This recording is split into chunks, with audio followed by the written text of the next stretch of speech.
Hello friends, मैं हूं प्रवीण और आप देख रहे हैं स्टार होल्डर्स। आज के इस लेक्चर में हम बात करेंगे जैसे कि आपको पता है कि लीवर फंक्शन टेस्ट हम पहले डिस्कस कर रहे थे, जिसमें हमने बिलीरुबिन के बारे में स्पेसिफिकली डिस्कस किया था। आज हम सीरम एंजाइम के बारे में डिस्कस करेंगे, जो कि लीवर के अंदर किसी डैमेज को क्या करते हैं, रिप्रेजेंट करते हैं। तो सबसे पहले बात करते हैं हम एल्कलाइन फॉस्फेटेज की।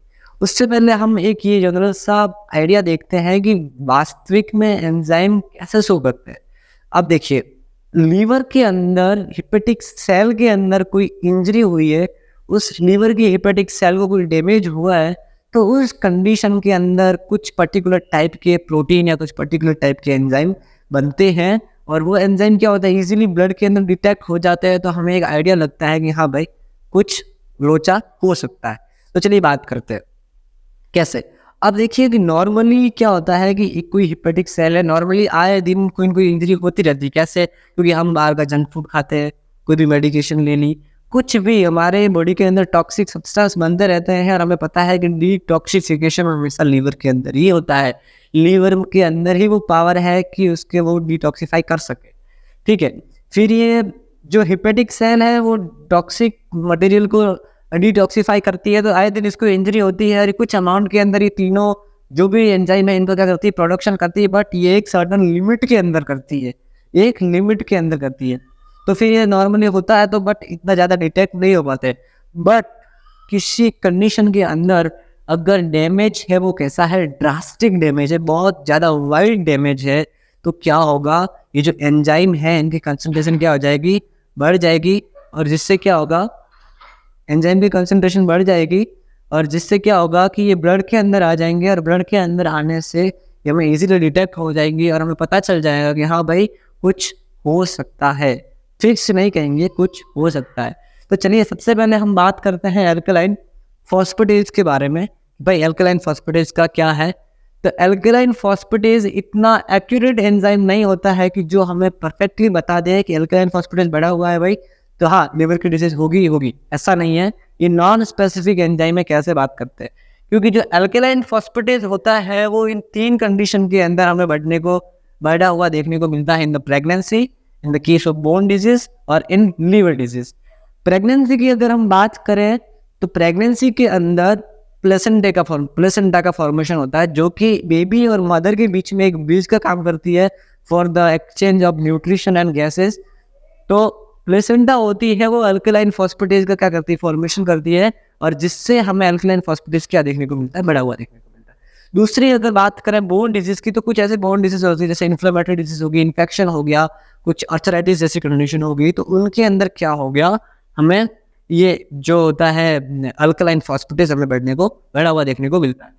तीसरी बात करें हम लीवर की, तो कुछ ऐसे कंडीशन जैसे क्रॉनिक एल्कोहलिज्म हो गया, हेपेटाइटिस हो गया, बहुत सारी कंडीशन, उनके अंदर हमें क्या होता है कि जो एल्कलाइन फॉस्फेटेज होता है वो हमें बढ़ा हुआ देखने को मिलता है। तो समझिए, ये तीन कंडीशन में हमें पता है कि एल्कलाइन फॉस्फेटेज बढ़ा हुआ देखने को मिलेगा। अब हमारे पास कोई पेशेंट आया और उसके अंदर जो एल्कलाइन फॉस्फेटेज है इस नॉर्मल रेंज से बढ़ा हुआ देखने को मिला, 33 to 96 यूनिट पर लीटर से बढ़ा हुआ देखने को मिला, तो हम क्या कहेंगे, भाई कुछ तो दिक्कत है। अब क्या है वो समझेंगे। अब हम क्या करेंगे, हम बेसिकली सबसे लास्ट में रखेंगे लीवर को। पहले ये सारी जो पॉसिबिलिटीज इसको क्या करेंगे, रूल आउट करते रहेंगे। ठीक है, तो सबसे पहले हम क्या करेंगे, कोई पेशेंट आया हमारे पास, हम उसको पूछेंगे भाई अगर मेल है तो पहले से पता चल जाएगा कि प्रेगनेंसी का कोई सवाल है नहीं, तो फिर वो प्रेगनेंसी तो सीधा ही साइड लाइन हो जाता है। अगर कोई फीमेल है तो हम उसको पूछ सकते हैं कि क्या है, आप प्रेग्नेंट हो कि नहीं हो, तो फिर उससे हमें ये पता चल जाएगा। अगर हम बात करें कि फिर तीसरे नंबर की बात करें, दूसरे नंबर बोन डिजीज़ की, तो हम उसको पूछ सकते हैं कि वो है उनके कोई पहले से आइडेंटिफाइड डिजीज़ है बोन की या नहीं है, तो उससे ये रूल आउट हो जाएगा पहले से कोई प्री डायग्नोस्ड है कि नहीं है। फिर हम बात करेंगे, फिर हमारे पास इवेंचुअली हमें क्या मिलेगा, लीवर। तो फिर अगर ये दोनों को हम एलिमिनेट करते हैं, रूल आउट कर देते हैं, तो फिर हमारे पास लीवर बचता है। हम एक अपना माइंड सेट रख सकते हैं कि जो एल्कलाइन फॉस्फेटेज बढ़ा है वो लीवर के किसी हिपेटोसेलुलर इंजरी के कारण ही बढ़ा है। तो ये बात कर ली हमने एल्कलाइन फॉस्फेटेज की। अब हम बात करते हैं amino transferase. Amino transferase basically enzyme होते हैं।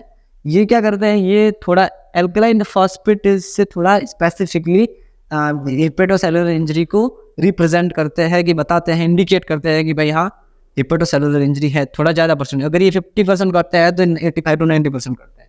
अगर हम बात करें इसकी SGOT और SGPT की, तो आपने मोस्ट कॉमनली देखा होगा लीवर फंक्शन टेस्ट के अंदर। देखिए SGPT की फुल फॉर्म होती है serum glutamic oxalo acidic transferase serum glutamic pyruvate transferase. ये 2 टाइप के एंजाइम होते हैं, इनको हम कलेक्टिवली एक ग्रुप के अंदर डिवाइड करते हैं जिसे कहते हैं हम अमाइनो ट्रांसफरेज। अब इसका काम क्या होता है, इसका काम क्या होता है अब देखते हैं। सबसे पहले हम बात करते हैं SGOT की बात करते हैं, ठीक है।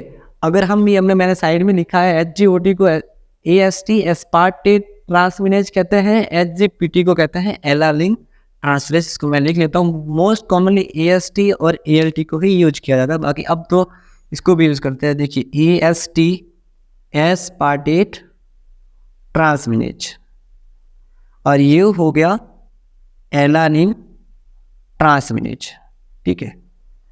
अब हम बात करते हैं SGOT या फिर एस्पार्टेट ट्रांसमिनेज, जो कि क्या है माइटोकॉन्ड्रियल एंजाइम है। मीन्स कि इसका फॉर्मेशन कहाँ से होता है, माइटोकॉन्ड्रिया से होता है, ठीक है। और SGPT की हम बात करें तो ये कैसा एंजाइम है, साइटोसोलिक एंजाइम है, मतलब जो सेल है उसकी साइटोसोल के अंदर प्रेजेंट रहता है, ठीक है। हम बात करते हैं कि इनका ओरिजिन कहाँ से, इनका प्रोडक्शन कहाँ से होता है। तो जो SGOT या AST है उसका प्रोडक्शन मायोकार्डियम के अंदर होता है, हार्ट के अंदर होता है, स्केलेटल मसल के अंदर होता है, किडनी के अंदर होता है और लास्टली लीवर के अंदर होता है फाइनली। तो अगर हम बात करें कि इन 4 कंडीशन के अंदर हमें पता है कि SGOT या AST का लेवल बढ़ा हुआ देखने को मिल सकता है, तो अब 1 by 1 अगर किसी पेशेंट के अंदर SGOT बढ़ा हुआ होता है तो इन चारों कंडीशन को हम क्या करते हैं, एक एक करके रूल आउट करते हैं और जो हमारा लास्ट जो मेन कॉज है उसको हम क्या करते हैं, आइडेंटिफाई करते हैं। मायोकार्डियम या हार्ट का हम उसको पेशेंट को पूछ सकते हैं कि भाई आपको कोई हार्ट की डिजीज है पहले से, आपको कभी मतलब ले रहे हो आप, उनको पता होता है क्योंकि मोस्ट ऑफ हार्ट की डिजीज आइडेंटिफाई हो जाती है। अगर कोई किसी पेशेंट को MI होता है, मायोकार्डियल इन्फ्रेक्शन है, MI इस्केमिया, तो देखिए जो AST होता है मोस्ट कॉमनली हम जब बात करते हैं तो ये एक कार्डियक मार्कर के तौर पर भी काम करता है। किसके तौर पर, कार्डियक मार्कर। जो ट्रॉप-I, ट्रॉप-C, CPK-MB उनके साथ में ये जो AST होता है ये भी एक कार्डियक मार्कर की तरह काम करता है। और कार्डियक इंजरी होती है, मायोकार्डियम को कोई इंजरी होती है तो उसको भी ये रिप्रेजेंट करता है। इसका कुछ टाइम ड्यूरेशन होता है कि उस टाइम के अंदर ये एलिवेट होता है और वापस से नॉर्मल हो जाता है। तो ये हार्ट के अंदर कोई इंजरी हुई है तो उसको भी रिप्रेजेंट करता है, स्केलेटल मसल की कोई डिजीज है तो उसको भी रिप्रेजेंट करता है, किडनी के अंदर किडनी की कोई डिजीज है तो उसको भी रिप्रेजेंट करता है, और लास्ट फाइनली लीवर के अंदर हम क्या करेंगे, 1 by 1 इसको रूल आउट करेंगे और लास्ट में हम फाइनल हमारे कॉज पे पहुंचेंगे लीवर के ऊपर। तो ये बात कर ली SGOT की। SGPT की बात करें हम तो ये एक साइटोसोलिक एंजाइम होता है और ये लीवर के लिए बहुत ही स्पेसिफिक होता है क्योंकि मैक्सिमम इसका जो पोर्शन होता है वो ओनली लीवर ही इसको प्रोडक्ट करता है। तो अगर हमें क्या देखने को मिले कि साइट जो हम सीरम ले रहे हैं उसके अंदर हमें SGPT हमें एलिवेट देखने को मिले, तो हम मतलब एक आइडिया लगा सकते हैं कि हम एकदम श्योर हो सकते हैं कि जो डिजीज़ है वो क्या है, लीवर की है। मीन्स कि लीवर की जो हेपेटोसेलुलर इंजरी है उसको हम कंफर्म कर सकते हैं through the testing on SGPT ALT alanine transferase, ठीक है। ये हमने बात कर ली इसकी। अगर हम अब देखें तो इन दोनों का कंपैरिजन करके हम पता लगा सकते हैं कि डिजीज क्या है। सपोज दैट अगर SGOT कम आ रहा है कंपेयर टू SGPT तो हमें एक आइडिया लगेगा कि भाई SGPT बढ़ा हुआ आ रहा है तो लीवर की डिजीज है, ठीक है, क्योंकि ये लीवर की कंडीशन के अंदर बहुत ज़्यादा देखने को मिलता है। अगर SGPT कम आ रहा है और SGOT बढ़ा हुआ आ रहा है, एस्पार्टेट ट्रांसमिनेज बढ़ा हुआ आ रहा है, AST बढ़ा हुआ आ रहा है और ALT कम आ रहा है, तो हमें एक आइडिया रहेगा कि हाँ भाई लीवर को छोड़ के कोई अदर इंजरी है, मतलब कि हार्ट की इंजरी भी हो सकती है, मायोकार्डियम की, मतलब उसको पिछले टाइम में कोई MI रहा हो, तो ऐसी कंडीशन के अंदर भी हमें ये देखने को मिल सकता है। तो हम क्या करेंगे, इन दोनों को कंपेयर करेंगे और फिर हम पता लगाएंगे कि भाई है क्या। अब AST मोस्टली अगर हम बात करें तो लीवर में तो होता ही है। अगर मायोकार्डियल इस्केमिया मतलब कि मायोकार्डियल इस्केमिया बोले तो कि ब्लड जब हार्ट को ब्लड की सप्लाई इम्पेयर रहती है, आर्टियल ब्लड नहीं मिल पाता है, तो उस कंडीशन के अंदर हार्ट की जो मायोकार्डियम सेल होती है उसकी इंजर्ड हो जाती है, फिर वो डैमेज होना शुरू हो जाती है और उस कंडीशन के अंदर क्या बनता है, AST एस्पार्टेट ट्रांसमिनेज SGOT। तो इस कंडीशन के अंदर हमें ये देखने को एलिवेटेड देखने को मिल सकता है। अब हम SGPT की बात करें तो वो वायरल हेपेटाइटिस की कंडीशन के अंदर, एक्यूट हेपेटाइटिस की